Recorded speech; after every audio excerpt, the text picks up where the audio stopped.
والله العظيم عندي أكلة أبوي يسويها، رحت في كل العالم لليوم مش عارفة هذه الطبخة كيف أبوي كان يسويها. إيش هي؟ هي عبارة عن ستيك، والستيك وايد رفيع، بعدين يحطه في البقسماط، وبعدين يقليه بطريقة معينة، واللحم هو يدقه بالهاون، وبعدين يحطه يقليه.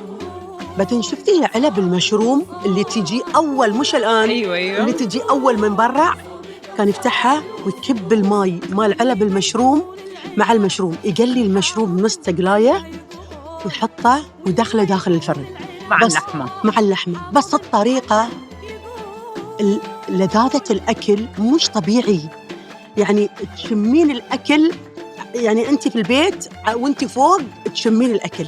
يعني أنت أخذت الشغف من بابتك؟ من أبوي وأمي، من أبوي وأمي. طب إيش وصفة